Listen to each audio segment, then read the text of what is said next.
Hey there, you little Christmas season chicken nuggets. It's me, Carl. Welcome to Grow TV. Welcome to Grow TV. Hosted by Carl. Where we have fun with our friends, talk about Jesus, and go over everything the Bible has to offer. Now once again, welcome to Grow TV. Hey there, kiddos. Merry Christmas. You just caught me in the middle of something very important. Writing my Christmas list. I'm writing down all the things I want for Christmas this year. Let me read you some. A fire truck. Not like a toy, but like a full-on fire truck. Cold hot dog. Penguins dressed like Transformers. A can of tuna. Wet socks that have been dried. Dry socks that are wet. A flamingo on a bouncy ball. Hazard lights. A fog machine. A TV that's just playing Looney Tunes on repeat. And lastly, a cruise ship that takes me to Hawaii, Nebraska, France, and the Philippines. Did someone say Philippines? Oh. Well, obviously it was me. I'm the only one here.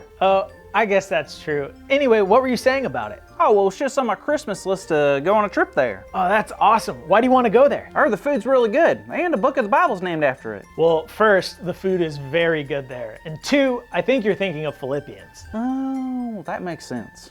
Wait, how do you know if the food is good? You've tried it? I sure have. I'm actually Filipino, Carl. No, wait, really? Yep. And I heard you mention Hawaii as well. I used to live there too.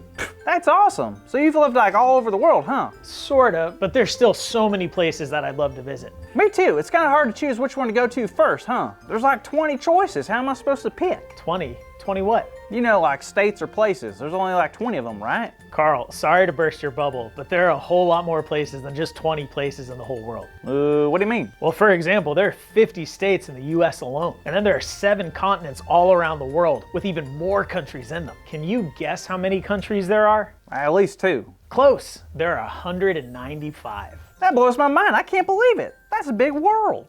It really is, and that's the plan that God has for us. What plan? I forgot about the plan. To spread the good news. Remember how we learned about how Jesus brought the world good news last week? You're right. That was the plan. I keep forgetting I have plans. That's so cool, but what am I supposed to do again? Well, when we spread the good news, good things happen. Let's look at the story that Luke wrote. Last week, we found out that Elizabeth and Zachariah were finally having a kid. And at this time, Elizabeth was 6 months pregnant when the angel Gabriel showed up and made another appearance. Wow! What did he tell Elizabeth? The funny thing is, Gabriel didn't go and speak to Elizabeth. He spoke to a woman named Mary. Wait, Mary?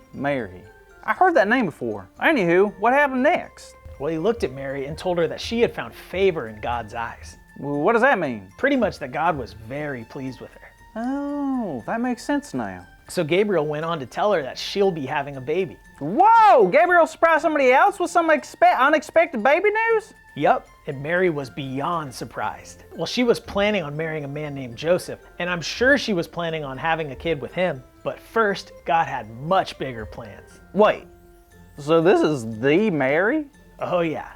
Wait, so the Mary, the mother of Jesus Mary? It sure was. Isn't that amazing? This was the beginning of something truly extraordinary. I guess so. How did Mary react to all this? I'm freaking out and I wasn't even there. Well, she was nervous at first, but Gabriel made her feel so much better. He shared that Elizabeth, who is much older and couldn't have kids, is now pregnant. He assured her that God's plan has not and will never fail. Is that really true? Of course it is. See, God knew we would never fix what was broken in our hearts and in our world. So God made a plan for us to have hope, but it wasn't what people expected at all. What do you mean? Why is the plan something people wouldn't expect? Well, no one thought the Son of God would come to earth and be born to a young lady like Mary. But God always makes the impossible happen, and that's what makes this story so exciting. Ah, there it is again. What? What is it? Joy! I'm feeling joy again. This story just brings it out in me. Well, that makes sense. What do you mean? Well, that was one of the many reasons that Jesus came to earth, to bring joy.